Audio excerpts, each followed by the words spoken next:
construção civil no Brasil segue em ritmo acelerado, impulsionando a economia e transformando paisagens. Mas há um custo nesse crescimento. Essa cadeia produtiva é responsável por mais de 40% das emissões de CO2, com o concreto e o aço liderando essa conta ambiental. Diante desse cenário, a discussão de práticas mais sustentáveis é urgente. Segundo o painel intergovernamental sobre mudanças climáticas, a madeira pode ser uma aliada nesse esforço de diminuição da pegada de carbono desse segmento, por ser renovável e eficiente. Mas quando pensamos em madeira, logo vem à mente a conservação de florestas, algo essencial para frear o aquecimento global. O aumento do uso da madeira na construção civil não levaria a um aumento da demanda e, como consequência do desmatamento, como garantir uma oferta sustentável dessa matéria-prima? E até onde ela pode ser usada na construção civil? Bom, para entender melhor esse cenário e responder essas perguntas, recebemos o arquiteto e fundador do Núcleo da Madeira, Marcelo Aflalo, e o professor da Poliusp, o engenheiro civil Vanderlei John. Participa desse programa, só que de forma remota, o designer Marcelo Rosenbaum. Sejam muito bem-vindos, um prazer recebê-los aqui no Opinião. Professor, por que hoje esse setor da construção civil é tão poluente, né, como eu disse aí na abertura do programa? Bom, boa noite, prazer em estar aqui. Ele sempre foi poluente, mas ele sempre foi mais integrado à natureza. Em primeiro lugar, a gente não tinha o tamanho da população que a gente tem hoje e o tamanho das necessidades de moradia, de ocupação das cidades como prioridade. Então, a construção civil foi em busca de soluções industrializadas, de técnicas construtivas que permitissem você construir mais e mais. Por acaso, no Brasil, o concreto se acomodou muito bem, foi um material muito eficiente para resolver esses problemas urbanos e essa falta de... essa velocidade necessária para a ocupação das cidades. Com isso, o próprio desenho, a arquitetura no Brasil ganhou uma certa identidade, uma proeminência por conta do concreto. Então, hoje associamos o concreto a um material que nos dá parte da nossa identidade, mas também tem os seus problemas. Hoje sabe-se que o concreto tem uma vida útil entre 50 e 70 anos, não é mais aquele material permanente que a gente acreditava. A manutenção de um prédio de concreto com mais do que essa idade é muito custosa, onerosa e também produz CO2 durante o processo de manutenção. Então, essa proeminência do concreto é em parte cultural e em parte econômica. Uhum. Hoje no mundo, Vanderlei, a realidade, né, desse uso de matérias-primas na construção civil, na arquitetura, na engenharia, é o mesmo do Brasil? É a mesma realidade do Brasil, ou seja, concreto e aço na frente? Não, acho que o Brasil é um pouco diferente, né? Porque, primeiro, onde a madeira domina? Em climas frios. Tem uma razão histórica, mas tem uma razão muito prática. Nos climas frios, a madeira não apodrece. Então, se você for para o extremo sul, na Patagônia, Canadá, Suécia, norte da Alemanha, né, Finlândia, é muito frio, tem pouca atividade biológica, não tem cupim, a madeira dura mais e eles têm muitas florestas e a única coisa que eles podem fazer com aquelas florestas que eles podem plantar é madeira, nada mais pode ser plantado. Então, fora isso, mais o sul, né, o sul global, a Península Ibérica, a Itália, a gente depende muito de materiais minerais, né? Então, a percepção que o concreto é o maior, a gente tem talvez 30 gigatoneladas, né? Sei lá, são 8 toneladas por pessoa por ano, mais ou menos, de concreto no mundo. Mas no Brasil, por exemplo, foi pegar a habitação, o grosso das pessoas mora em casa. A casa construída, tipicamente, é parede de alvenaria, de tijolos. Então, a cerâmica em massa talvez domine a construção brasileira residencial. O concreto está na laje, está nas fundações e nos prédios verticais está na estrutura. Então, a construção brasileira ela é diferente do padrão mundial e no Brasil a construção não é 40% CO2. Eu não estou tirando do problema. Metade do nosso CO2 é a destruição da Amazônia, né? Mais da metade. Mais da metade. E depois, na construção, os 40%, tipicamente, metade disso é o CO2 produzido no aquecimento e na operação dos edifícios. Nós não aquecemos os edifícios. A nossa energia elétrica é extremamente limpa para padrões mundiais. A gente tem, talvez, um quarto da média de CO2 na eletricidade, né? E, por outro lado, nós temos o cimento brasileiro. O Brasil é um dos cimentos que tem menor teor de CO2 no mundo, né? E agora a gente está começando a estudar quanto concreto a gente usa para fazer um prédio. E o Brasil, novamente, é muito mais econômico do que os padrões europeus e internacionais. Então, nós estamos melhores. Mas eu concordo que precisa melhorar e também concordo com o Marcelo que tem muito espaço e muita necessidade de aumentar o uso sustentável da madeira. Não é toda a madeira. O material de construção de maior pegada de CO2 que nós temos em São Paulo ou em qualquer lugar do Brasil é a madeira extraída de madeira tradicional da Amazônia. Uhum. Muito mais do que o alumínio, muito mais que o aço, muito mais que o concreto. A gente fez 2 estudos sobre isso, né? Ela é um crime ambiental, né? Que precisa ser parado. Ele é um crime ambiental que faz parte da metade do nosso CO2. Então, a gente deveria parar de usar a madeira extraída não certificada da Amazônia, usar a madeira certificada, usar a madeira plantada. Essa aqui tem que crescer, né? Esse é o nosso desafio, né? E a gente precisa... vai precisar de outros materiais. Eu não consigo imaginar que a gente consiga construir tudo com madeira. Nós vamos continuar precisando de concreto, mas um concreto com menos CO2. E nós estamos trabalhando nisso. Vamos precisar de um aço com menos CO2.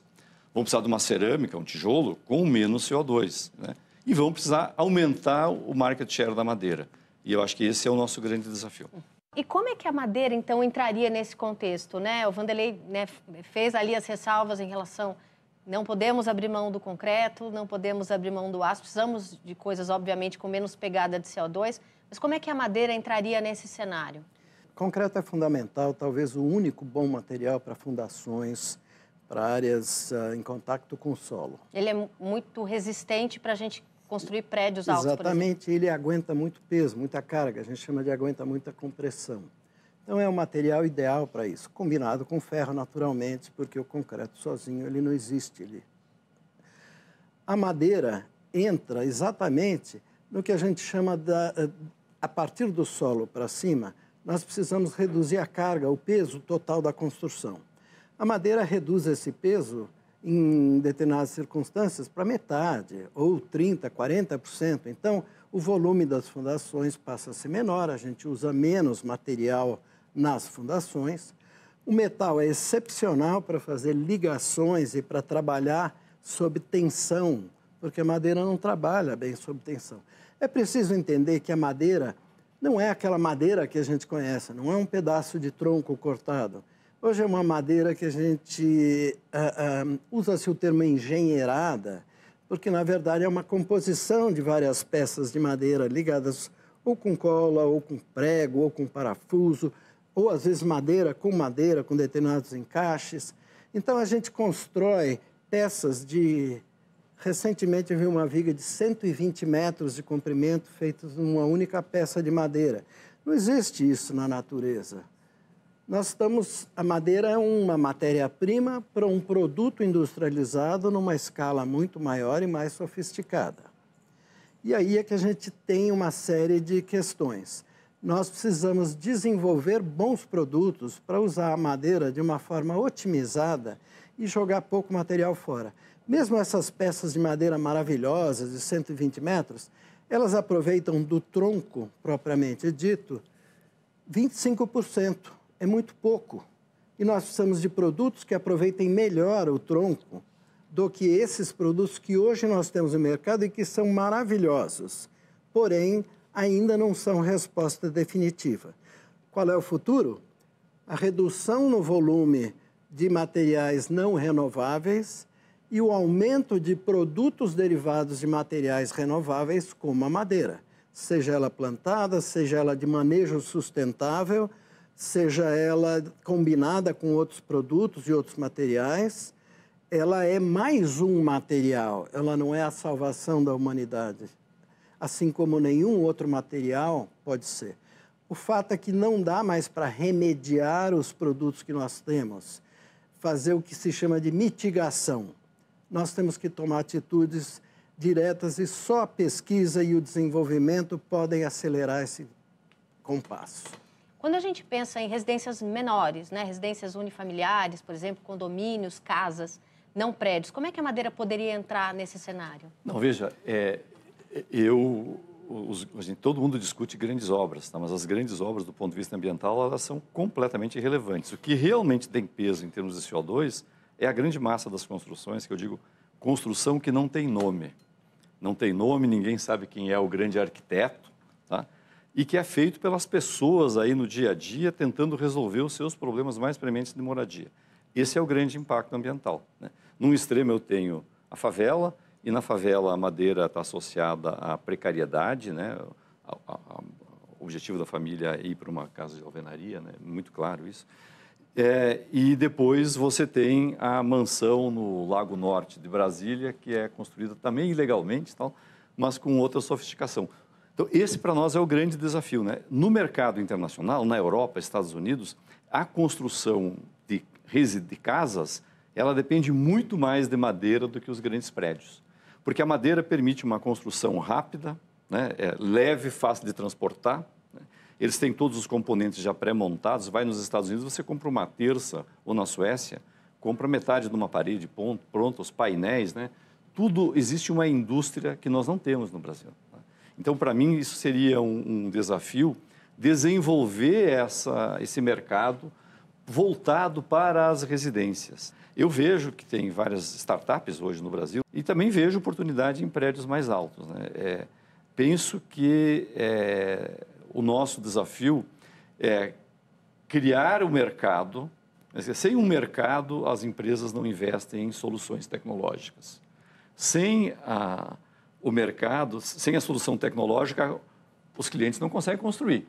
Então, nós estamos na questão do ovo e da galinha e, para mim, falta um grande agente aí que deveria ser o poder público. Falta ao Brasil uma política consistente, né, sistêmica, de longo prazo, de baixar a pegada de CO2 da indústria em geral, da sociedade em geral, mas da construção em particular, né? E somente dentro de uma política mais sistêmica a gente poderia criar condições para esse mercado desenvolver, e ele é muito necessário. Bom, no próximo bloco, o uso consciente dessa matéria-prima em tempos de desmatamento, recorde e queimadas. A gente volta já.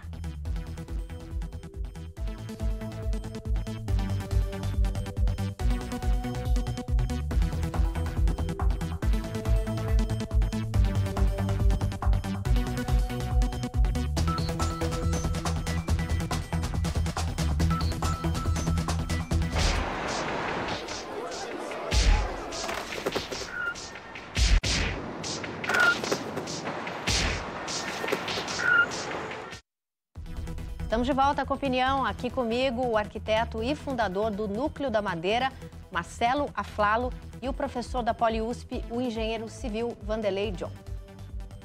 O Brasil bate recorde atrás de recorde de desmatamento, de queimadas. A gente vê isso nos telejornais. Por isso, quando surge o assunto madeira na construção civil, vem junto a preocupação em manter a floresta em pé. O uso consciente da madeira foi o assunto de uma conversa que eu tive com o designer Marcelo Rosenbaum, que desenvolve um trabalho junto às comunidades ribeirinhas e povos das florestas. Vamos assistir. A madeira, na verdade, ela é um dos materiais mais antigos no uso das construções do planeta, né? A gente tem a terra, tem a palha, os materiais naturais, então ela é um material já mais do que comprovado, muito eficiente para a construção. Por exemplo, a gente tem no Japão construções de mais de 400 anos ou até mais, né? Feitas em madeira. O próprio nosso patrimônio colonial, ele tem uso de madeira, né? Hoje no Brasil, o uso dessa madeira nesse tipo de construção ainda é muito cara e é muito pouco difundido em larga escala, em edifícios em escalas maiores dentro de uma cidade. Uhum. A gente sabe que, por exemplo, na Europa, na própria França, a construção com madeira laminada colada é popular, existe em larga escala. Quando você olha para tudo que está disponível, quais seriam os benefícios de utilizar a madeira na construção civil, ao seu ver? Bom, e assim, a madeira, ela sequestra gás carbônico, né? Então, a gente tem um impacto positivo na construção. Essas construções com a madeira engenheirada, elas são estruturas que vêm prontas da indústria, né? Então, assim, tem que ter esse movimento também da qualificação e da industrialização do uso dessa madeira nas obras. E no canteiro de obra é uma obra limpa, é uma obra mais rápida, né? Ela já por si só ela causa menos impacto. Mas o que me interessa mesmo é pensar em construções de madeira mais duradouras, né? Resistentes, que tragam conforto também ambiental para as regiões do Brasil, desse Brasilzão, né? De comunidades tradicionais, comunidades do interior do país, onde a madeira está no próprio território e que as pessoas possam ter, né, essas casas também, ou equipamentos de necessidade, né, como escolas, unidades de saúde, com a madeira, né? Aflalo, a preocupação que vem quando a gente coloca esse assunto em pauta é com a questão ambiental, obviamente. De onde vem essa madeira usada na construção civil? É uma madeira da Amazônia? É uma madeira plantada? Que madeira é essa? Hoje, a indústria está baseada em madeira plantada, em grande parte eucalipto e algum resíduo em pinos. O pinos hoje representa menos de um quarto do volume dessas madeiras plantadas. E o eucalipto é a nossa chamada madeira mole. Só que para os europeus e para o resto do mundo, o eucalipto é uma madeira dura, comparada com isso, porque as madeiras europeias são muito moles. Toda a tecnologia foi feita em função das florestas europeias, do tipo de madeira europeu.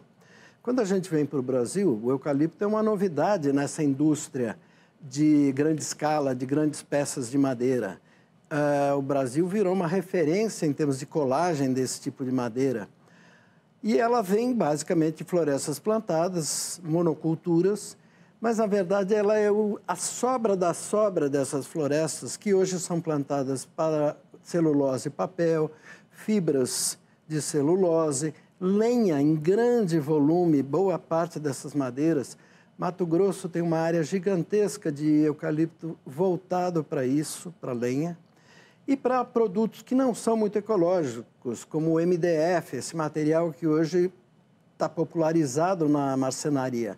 O MDF não é uma madeira, é uma massa de resina com microfibras de madeira no meio. Por isso que ele é pouquíssimo resistente, né? Ele é pouco resistente, absorve água, queima com facilidade, precisa de muito tratamento químico para ser mantido.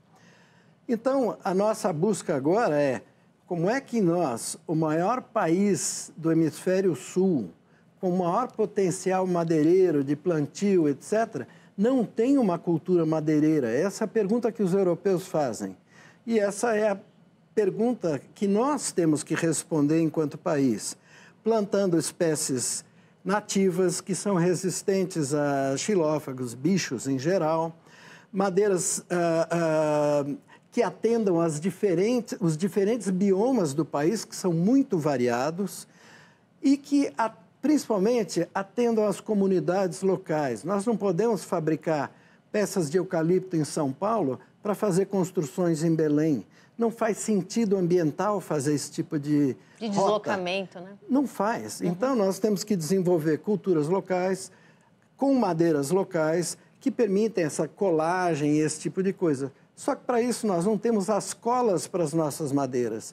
Nós estamos usando material importado para produtos de origem importada também, né? Professor, então quer dizer que no atual cenário, essa madeira para a construção civil, ela seria a sobra, se sobrar, desse eucalipto que é usado para fazer o papel que a gente usa, é isso? Veja, quem está plantando madeira em grande escala é quem precisou primeiro. E nós desenvolvemos a celulose de fibra curta de eucalipto, é uma outra invenção brasileira. Nós temos os clones de eucalipto. Um clone de eucalipto aqui cresce 4 vezes mais rápido que o original que nós trouxemos da Austrália. Então, tem um investimento gigante em tecnologia, e a Embrapa está aí no meio, né, que levou a essa plantação de eucalipto clone, que é uma coisa fantástica. O que eu vejo de problema? Assim, primeiro, nós não podemos dizer que a madeira ela é carbono negativo. A madeira plantada ela tem uma pegada de CO2. ela é um estoque de carbono temporário. No momento que a casa for desmontada e for a madeira, se ela não for reusada, e ela poderia ser reusada, a madeira apodrecer, o CO2 volta para a atmosfera. Mas a gente ganha muito tempo em termos de reduzir o CO2 da atmosfera. É uma gigante solução. Tem um estudo recente do WRI, foi publicado inclusive na Nature, que diz, olha, a madeira não vai solucionar todos os nossos problemas, como o Marcelo falou, né? Nós temos madeira que é usada para combustível e o ciclo dela é muito rápido, o CO2 volta logo para a atmosfera. Como lenha. Queima de lenha.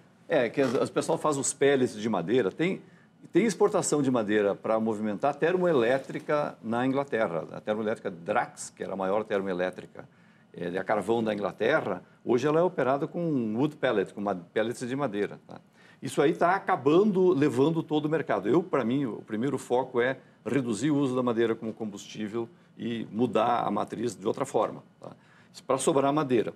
Bom, no estudo do WRI, o país que mais pode se beneficiar em termos de redução de CO2 com o uso de madeira em todo o mundo é o Brasil. Na Alemanha, não vai funcionar a tecnologia, mas aqui funciona. Tá? Então, nós temos essa vocação. O nosso problema é fazer essa transição. Falta, e aí as escolas de engenharia e arquitetura, falta uma educação de como usar a madeira de uma forma mais profissional. Mas eu sou muito entusiasmado aí com a coisa da madeira e ela ainda é pequena no mercado brasileiro, o número de habitações está mais ou menos estagnado desde a década de 60, mas ela começa a crescer e eu vejo aí todo um movimento de inovação, de novas empresas, né? Investimentos importantes sendo feitos na madeira na construção.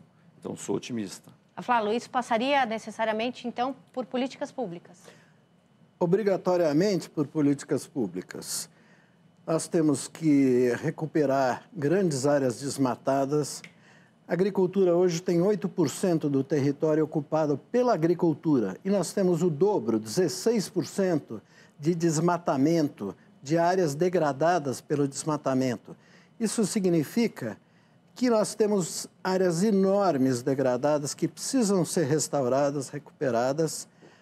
O nosso 3% de emissão de CO2 vem dessas áreas desmatadas e queimadas. Portanto, as políticas públicas são fundamentais. A Caixa Econômica vem fazendo um trabalho importante, financiando pesquisa, construção de habitações utilizando madeira. Outros centros vêm trabalhando com isso, o Ministério das Cidades tem interesse.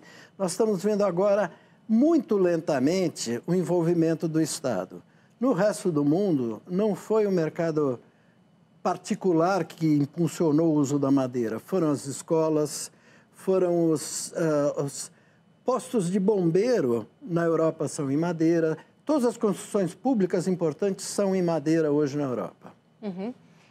Como é que você vê essa questão das políticas públicas, né? Demanda, aparentemente, há, mas você acha, então, que o mercado privado não daria conta de organizar essa necessidade? Eu acho que nós precisamos de uma política pública sistêmica de longo prazo para reduzir o carbono das nossas construções e da economia em geral. Isso está posto? Temos COP30 no Brasil esse ano. Você acha que essa discussão está colocada? Não, eu acho que tem muito envolvimento, né?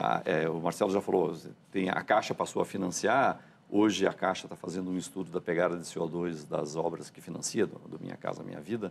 Quer dizer, o governo começa a se mexer, mas ainda falta, e aí não é uma questão de governo, é uma questão de sociedade, né? A nossa sociedade brasileira enfrenta, em termos de CO2, a questão da Amazônia. E ela é uma coisa muito estranha, porque, por um lado, ela é o agronegócio, que é o setor mais moderno da economia e mais dinâmico da economia brasileira. E, por outro lado, é o nosso maior problema e reflete o atraso, a grilagem, a invasão de terras públicas, né? Eu não consigo entender capitães do agronegócio, gente super educada, que se beneficia enormemente da tecnologia da Embrapa e tudo mais, né?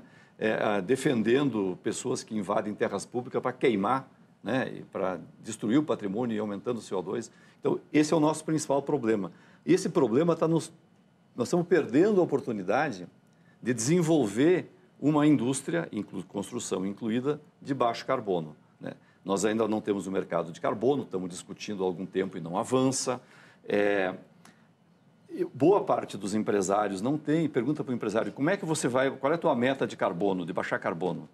Ele, Talvez tenha na área de cimento, na área de aço, as grandes empresas, mas o mediano não tem muita noção do que fazer, né? Então, nós estamos num processo onde a sociedade não amadureceu para adotar como estratégia de futuro uma economia de baixo carbono. E não é só o futuro porque nós temos que sobreviver e o carbono alto, não, nós não sobrevivemos.